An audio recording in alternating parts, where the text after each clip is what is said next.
660 and 101.1 FM. And she is Lisa Spencer from the Indiana County Department of Human Services. Good morning. Good morning. You got your big, heavy winter coat on, but we have sunshine today. I do, but I have a little bit of a chill. So, I mean, it's just, I don't know. It's beautiful outside. Yeah, it's very, you would have thought nice. I'd jump out of bed, but I just couldn't.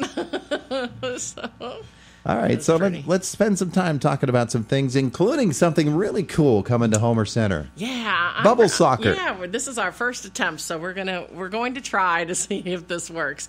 We tried through the Children's Advisory Commission of Indiana County. That's through my office over at the Department of Human Services, and we tried to look into different events for teenagers to see if we could. That's the one group we always feel like maybe we're missing a little bit.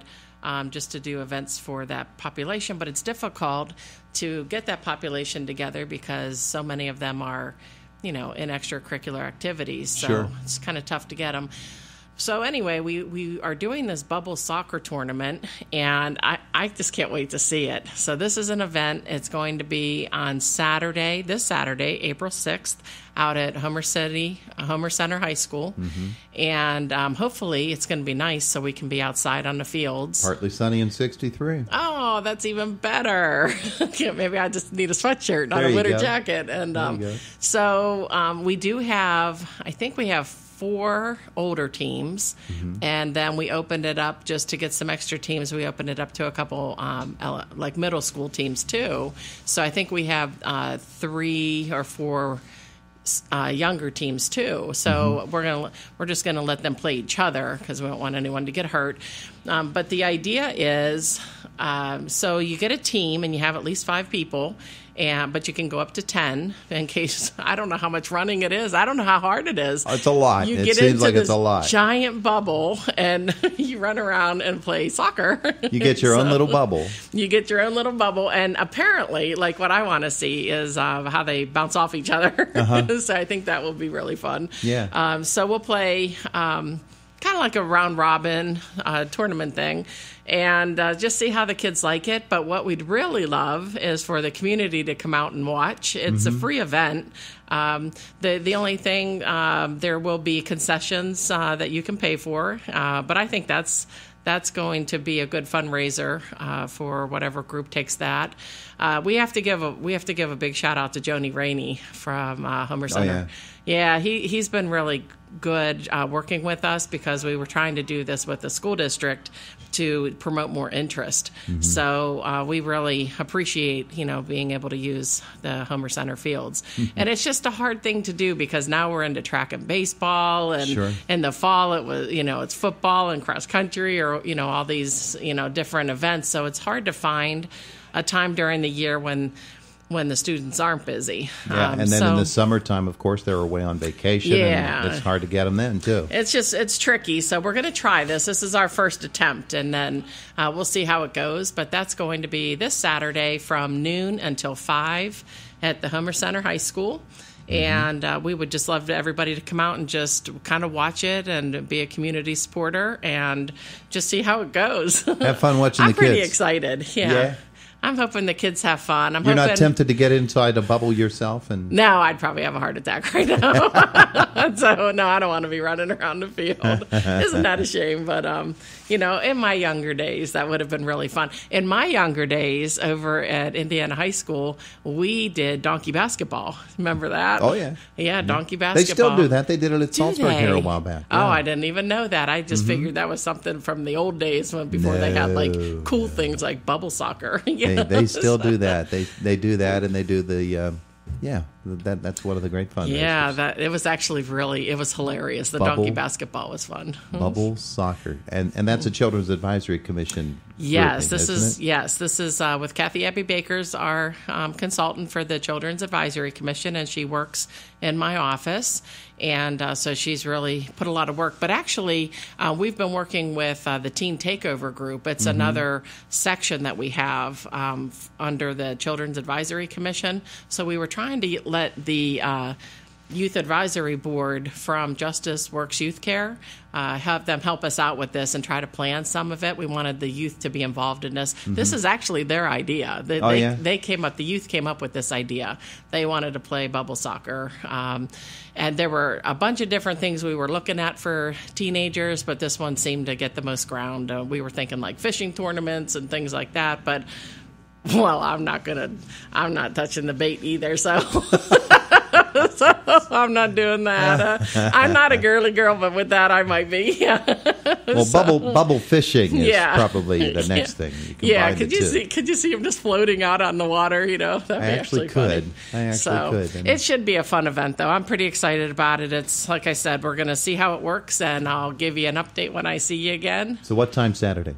At noon to 5 okay. is the event, and it's like I said, it's a free event, so anybody can come and show up and come cheer on the teams. Yeah, so it'd be good. That's terrific. That's absolutely terrific. Okay, so let's talk about some other things. You got Family Nature Palooza coming up, and it's the 1st of June, but the 1st of June isn't all that far away. No, I just sat down yesterday and looked at the calendar because I feel like the months are, I say this every time I'm here, but they're going by so quickly now. And I looked, and because it's June 1st, it's actually, kind of like really close. Yeah, because there's so much planning goes into that. But that event, Family Nature Palooza, hands down my favorite one of the year. That happens I at love Blue Spruce, right? It's at Blue Spruce Park. It's a great family day. I can tell you that I know that we have a BMX demonstration coming. Oh, yeah? Yeah, I know that because I paid the deposit. Yeah. So, but that should be cool. I think I would enjoy watching that too. Sure, So that would be neat to do. Last year, it was so popular, and it was a beautiful day. So hopefully, you just never know what you're going to get when you're outside, but that's okay. That's half the fun of, little rain never hurt anybody. Blue Spruce has pavilions at the very least. No, it's so beautiful out there. Yeah. Just a really beautiful Indiana County park. Yeah, Love it. Family Nature Palooza. We're going to hear a lot about that. Yes, yeah. Between myself and Kathy, and we'll definitely be in here for Family Nature Palooza and telling people how they can sign up for that event too, but everything is just coming so quickly. I think one thing that really helped is that we moved that from the August time frame up to the June time frame, so it's a little bit more on people's mind right out of school. It's a good kind of end-of-year event for families. Sure. Instead of waiting until August, sometimes you get lost in the shuffle, or those little postcards never quite make it home from the backpacks. So it's we've had a really good success rate with that, and like I said, it's my favorite event. I think mostly just because it's outside. I love being outside. So we're talking with Lisa Spencer from the Indiana County Department of Human Services, and you're not only concerned with kids; you have other concerns going on. We had someone in yesterday from Family Promise. I heard. I listened to that. Yeah. Yes, Aaron Lehman. Yes, I listened to your interview. Talking about the homeless problem for Indiana County, making a few of the same points that you made from the point-in-time survey. That, exactly. Just because you don't see them, they're not right out there in front for everyone to see. There are homeless people here in Indiana County, living in Indiana County. And that's one of the great organizations that is reaching out to help them. And I'm sure from your standpoint as the director of the Human Services Department, that's pretty gratified to see people step forward with volunteer efforts such as that. Yes, and I really do think this has to be a community effort. This has to be something where we're all approaching it, and we all can help in different ways. So everybody has like a little piece of the puzzle, but we have to bring the puzzle together because even through the point in time, even though we couldn't find, we found 3 people in need of assistance for the point in time, but you can't find as many as we know we have. We have many, many people. Now, HUD doesn't consider couch surfing and cohabitation as homeless, but that makes it a little trickier for our definitions, but we have a lot of that going on in Indiana County. We have a lot of people living with family, friends, doubled up.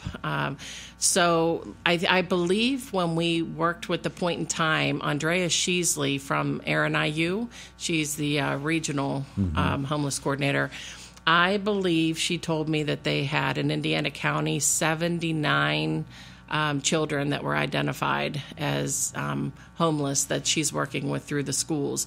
Now, they can be doubled up with family members, but for their definition, that's still 79 individual kids. And that's one of the things that's a lot. With Aaron yesterday talking about it, Aaron Lehman, talking about the fact that the majority of homeless people are children. And you say, well, how can that be? Yeah. But it's when you stop and figure, if mom and dad have themselves 4 or 5 kids, 3 to 5 kids, whatever it might be, and then mom and dad aren't together anymore, and either mom or dad has charge of the kids and they're not at home, that's 3 or 4 kids and 1 parent. Right. So you can see how those numbers would add up. Right. And pretty quickly. That shows that children are really, really impacted by it. Yeah, they're really caught in the middle. And I did hear him say that the average age of a homeless person is 9 years old. Yeah. So, but it sort of makes sense to me in the fact that,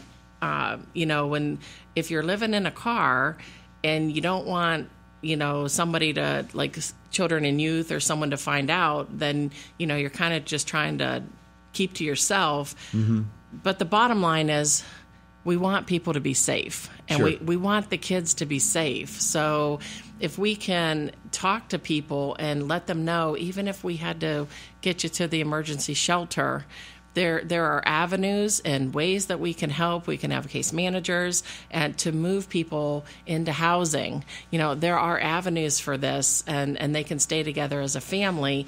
But I do think there's a fear, that would be, maybe somebody would maybe try to take my kids, and that's not what we want to do. We just want kids to be safe.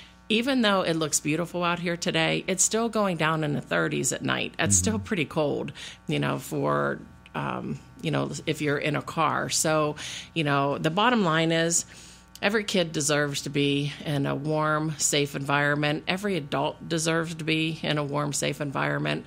And that's what our job is, to try to, decrease the amount of people that are in need. Mm-hmm. That's what we're here to do. We're here to help. So happy to do as much as we can. Absolutely. She's Lisa Spencer, Indiana County's Department of Human Services. Thanks for coming by today. Oh, thanks so much. Well, now I'm awake. There you go. I was a little sleepy, but now I'm good.